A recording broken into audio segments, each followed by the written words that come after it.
Hello అండి, నమస్కారం. Welcome to my channel. ముందుగా నా ఛానల్ చూస్తున్న వాళ్ళందరికీ, నా ఛానల్ సబ్స్క్రైబ్ చేసుకున్న వాళ్ళందరికీ చాలా ధన్యవాదాలండి.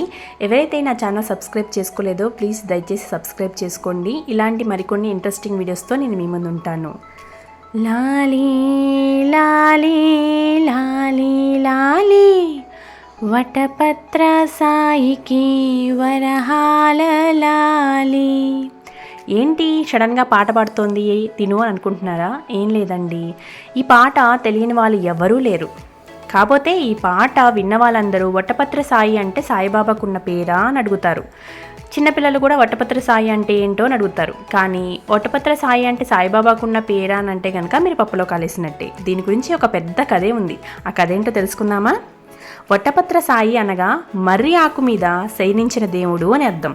ఈ వృత్తాంతము మార్కండేయ మహర్షి చరిత్రలో ఉంటుంది. మార్కండేయుడు చాలా ఘోర తపస్సు చేస్తూ ఉంటాడు శ్రీ మహావిష్ణువు యొక్క దర్శనం గురించి.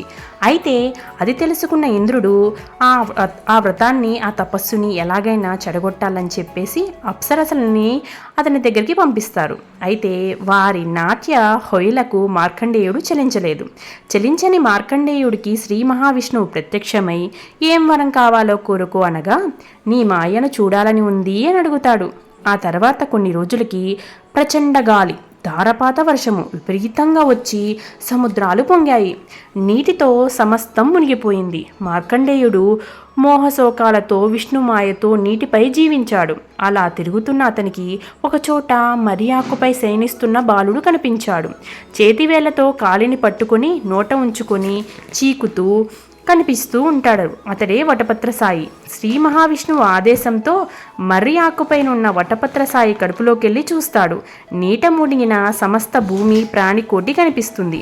మళ్ళీ మరోచోట సృష్టి ప్రారంభం చేస్తాడని తెలుసుకుంటాడు మార్కండేయుడు. శ్రీ మహావిష్ణువు వరం ప్రకారం విష్ణుమాయని తెలుసుకుంటాడు.